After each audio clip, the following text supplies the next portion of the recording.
Hi friends, welcome to Vishali's little world. இன்றைக்கி ஒரு சூப்பரான டேஸ்ட்டில் நிறைய முருங்கைக்காய் கத்திரிக்காய்லாம் போட்டு செம்ம டேஸ்ட்டில் ஒரு சூப்பரான குடல் குழம்பு எப்படி செய்கிறதுன்னு பார்க்கலாம் வாங்க. அதுக்கு முன்னால் வீடியோவை ஃபர்ஸ்ட் டைம் பார்க்குறவங்க சப்ஸ்கிரைப் பண்ணிக்கோங்க. குடல் குழம்பு வைக்கணுன்னா எல்லோரும் பயப்படுவாங்க, ஏன்னா அதை க்ளீன் பண்ணுறது ரொம்ப கஷ்டம், ரொம்ப நேரம் இழுக்கும் அப்படின்ட்டு. ஆனால் ரொம்ப ரொம்ப சிம்பிளாக சீக்கிரமாக நம்ம க்ளீன் பண்ணி எடுத்துடலாம். இந்த மாதிரி சின்ன சின்ன குடல்களை விளக்கமாறு குச்சி எடுத்துட்டு அதை ஒரு முனையில் லைட்டாக வச்சுட்டு இந்த உள்ளுக்குள்ளே அப்படியே நம்ம சுருட்டிகிட்டே வந்தோம் அப்படின்னா அந்த உள் பக்கம் வந்துடும். நம்ம அப்படியே திருப்பிடலாம். அழகாக திருப்பி நல்லா கழுவி சுத்தம் பண்ணிவிட்டு இந்த மாதிரி குட்டி குட்டி முடிச்சா அதை போட்டுட்டோன்னா குழம்புல அது கரைஞ்சி போகாது. நம்ம குழம்பு ஊற்றி சாப்பிடும் போது அது எடுக்கிறதுக்கு ஈஸியாக இருக்கும். தேட வேணாம் அந்த மாதிரி சின்ன குடல்களை.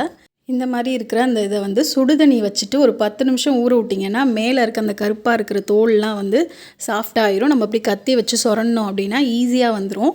அவ்வளோதான், குடலை சுத்தம் பண்ணியாச்சு. சுத்தம் பண்ணி எல்லாம் அழகாக எடுத்தாச்சு. நல்லா 2-3 தடவை அலசி எடுத்துருங்க, அந்த கவுச்சி வடைலாம் போகிறதுக்கு. மஞ்சள் உப்பு போட்டு நல்லா கழுவி சுத்தம் பண்ணி கொஞ்சம் நேரம் நல்லா வச்சுருங்க. இதை நான் குக்கரில் போட்டு இப்போ நான் வேக வைக்க போகிறேன். குடலோட கொஞ்சம் எலும்பு கறியும் கொஞ்சம் ஒரு 1/4 கிலோ சேர்த்து வேக வைக்க போகிறேன். அப்போ தான் கொஞ்சம் குழம்பு வைக்கும் போது இன்னும் கொஞ்சம் நல்லா டேஸ்ட்டாக இருக்கும், கூடுதல் டேஸ்ட்டாக இருக்கும். இது கூட குக்கரில் தான் வேக வச்சு எடுக்க போகிறோம். இதில் 1 ஸ்பூன் இஞ்சி பூண்டு விழுது. சின்ன வெங்காயமாக இருந்தால் ஒரு 10 சின்ன வெங்காயம் சேர்த்துக்கோங்க. அப்படி இல்லைன்னா பெரிய வெங்காயம் 1 நல்லா கட் பண்ணி சேர்த்துக்கோங்க. தக்காளி 1 சேர்த்துக்கோங்க. மஞ்சள்தூள் 1/4 ஸ்பூன் சேர்த்துக்கோங்க. கூடவே நான் அரிசி களைஞ்ச தண்ணி கொஞ்சம் ஊற்றி அதையும் வேக வைக்க போகிறேன். நம்ம அரிசி களைஞ்ச தண்ணியை சேர்க்கும் போது இன்னும் கூடுதல் டேஸ்ட்டாக இருக்கும். அரிசி களைஞ்ச தண்ணியை எப்போவுமே வேஸ்ட் பண்ணாதீங்க. 2வது தண்ணியெல்லாம் வேஸ்ட் பண்ணாமல் இந்த மாதிரி ஏதாவது குழம்பு வைக்கும் போது நம்ம சேர்த்துடலாம். அதில் நிறைய விட்டமின்ஸ் இருக்குது. மூடி போட்டு விசில் வச்சு எடுத்துடலாம். விசில் ஒரு 6-7 விசில் விட்டு எடுங்க. இப்போ குழம்பு தாளிச்சிடலாம். தேவையான அளவு ஆயில் ஊற்றி அதில் நம்ம வாசனை பொருட்கள்லாம் சேர்த்துடலாம். ஒரு பிரிஞ்சி இலை, பெரிய துண்டா 2 பட்டை, 5 கிராம்பு, கொஞ்சமாக சோம்பு, அப்புறம் கடல் பாசி, இதெல்லாம் சேர்த்திங்கன்னா நல்லாவே வாசமாக இருக்கும். மட்டன் குழம்புக்கு எப்போவுமே அந்த கடல் பாசி சேர்த்துக்கிட்டிங்கன்னா ரொம்பவே நல்ல ஸ்மெல்லாக இருக்கும், வீடே மணக்கும்.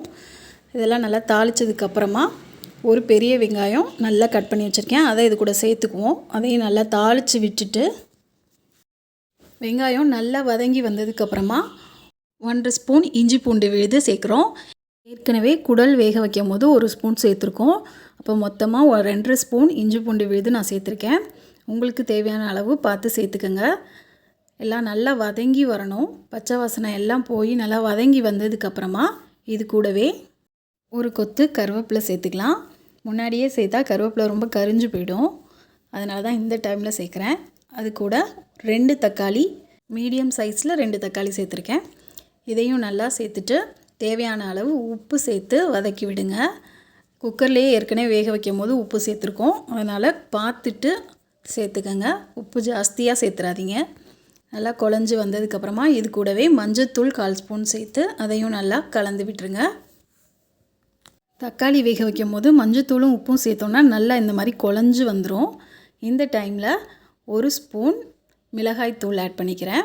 2 ஸ்பூன் குழம்பு மல்லித்தூள் ஆட் பண்ணிக்கலாம். இது நல்லா மிக்ஸ் பண்ணி விட்டுருங்க. இது கூட 1/4 டம்ளர் தண்ணி ஊற்றி நல்லா மிக்ஸ் பண்ணி விடுங்க. இது நல்லா கொஞ்சம் பச்சை வாசனையெல்லாம் போய் கொதித்து வரணும். கொதித்து வந்ததுக்கப்புறமா இது கூட இந்த டைமில் காய் சேர்த்துக்கலாம். கத்திரிக்காய் 2, முருங்கைக்காய் 2 வெட்டி அது கூட சேர்த்துக்கலாம். கத்திரிக்காய் முருங்கைக்காய் போடும்போது குடல் குழம்போட டேஸ்ட்டே தனி தான், சூப்பராக இருக்கும். ஈரல் எடுத்து வச்சுருக்கேன் குட்டீஸ்க்கு கொடுக்குறதுக்கு. ஈரல் குக்கரில் வேக போட்டோம்னா ரொம்ப மசிஞ்சு போயிடும், அதனால் இந்த டைமில் சேர்த்துக்கோங்க. அது சீக்கிரமாகவே வெந்துடும். இதை நல்லா ஒரு மிக்ஸ் பண்ணி விட்டுட்டு மூடி போட்டு ஒரு 10 நிமிஷம் வேக விடுவோம். காயெல்லாம் நல்லா வெந்து வந்துடும். இது வேகிறதுக்குள்ளேயுமே குடல் நமக்கு வெந்து வந்துடும். குக்கரில் விசில் அடங்கினதுக்கப்புறமா குடலை நம்ம இந்த மாதிரி எடுத்துடலாம். நிறையவே தண்ணி விட்டுருக்கோம். அந்த தண்ணி குடல் எல்லாம் சேர்த்து இப்போ நம்ம அந்த குழம்புல சேர்த்துக்கலாம்.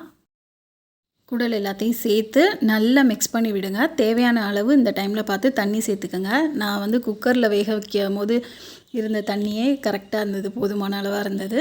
இந்த அளவுக்கு எனக்கு குழம்பு இருந்தால் போதும். உங்களுக்கு தேவையான அளவுக்கு தண்ணி ஊற்றி நல்லா ஒரு 10 நிமிஷம் குடல் நல்லா கொதிச்சு வரணும். அப்போ தான் அந்த மசாலாலாம் இறங்கி குடல் சாப்பிடும் போது நல்ல டேஸ்ட்டாக இருக்கும். இப்போ அது கொதிச்சுட்ருக்கட்டும். அதுக்குள்ளே நம்ம ஒரு தேங்காய் பேஸ்ட் அரைச்சி எடுத்துகிட்டு வந்துடலாம்.